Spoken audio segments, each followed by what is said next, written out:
दोस्तों आज हम आपके पास एक मुकदमा लेकर आए हैं और मुकदमा भी बड़ा प्यारा है, मगर उससे पहले एक पहेली जो हमने आपसे पूछी है। एक लड़की कब्र पे रो रही थी, किसी ने पूछा किसकी कब्र है? वो लड़की बोली ये कब्र मेरे बाप की है और इसमें दफन मेरा बेटा है। अगर ये जिंदा होता तो मेरा शौहर होता। बताओ कब्र किसकी है? पहेली का जवाब हम आपको कहानी के अंत में देंगे। एक टीचर ने अपने स्टूडेंट का इम्तिहान लेने के लिए उनके सामने एक मुकदमा रखा। ये सारे स्टूडेंट वो थे जो जज बनने की तैयारी कर रहे थे। उनसे कहा कि तुम सबको अपने अपने हिसाब से इस मुकदमे का फैसला करना है।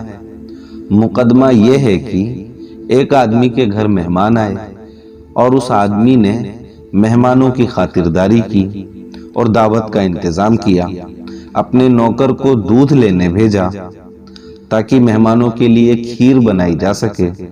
नौकर दूध का बर्तन सर पे रख के आ रहा था। ऊपर से एक चील गुजरी जिसके पंजों में सांप था।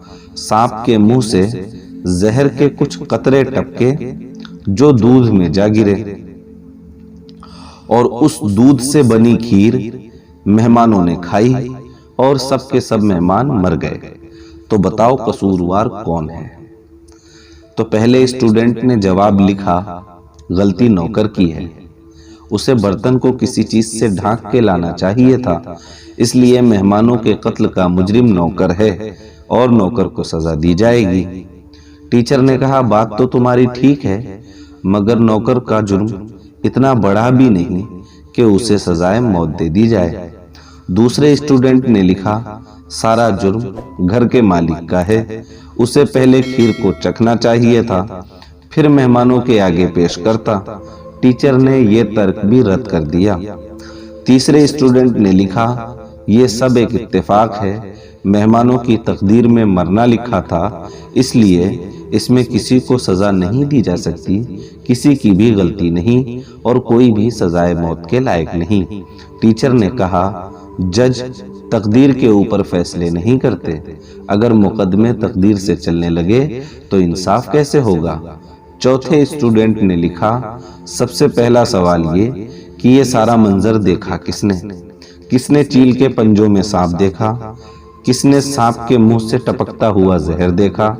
अगर इस सारे मंजर का गवाह नौकर है तो वो मुजरिम है, और अगर इस सारे मंजर का गवाह मालिक है तो वो मुजरिम है, और अगर दोनों में से कोई भी गवाह नहीं तो जिसने ये कहानी गढ़ी है वही असली कातिल है, उसे पकड़ के सजा दी जाएगी।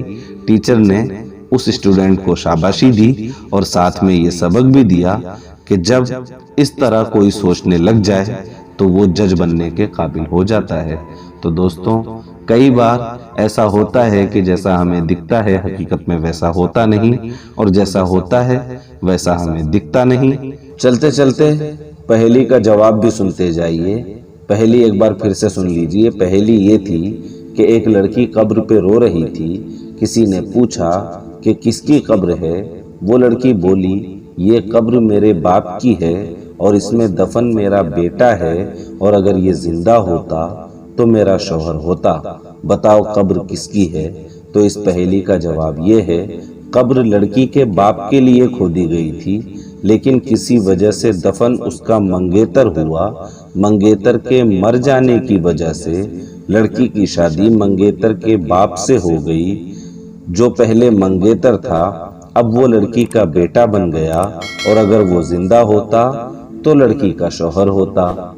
शुक्रिया दोस्तों। सोचना और समझना, कमेंट करके जरूर बताना कहानी आपको कैसी लगी, पहेली आपको कैसी लगी, और ऐसी ही दिलचस्प कहानी और मोहब्बत भरी बातों के लिए हमारे चैनल को सब्सक्राइब जरूर करें। शुक्रिया दोस्तों।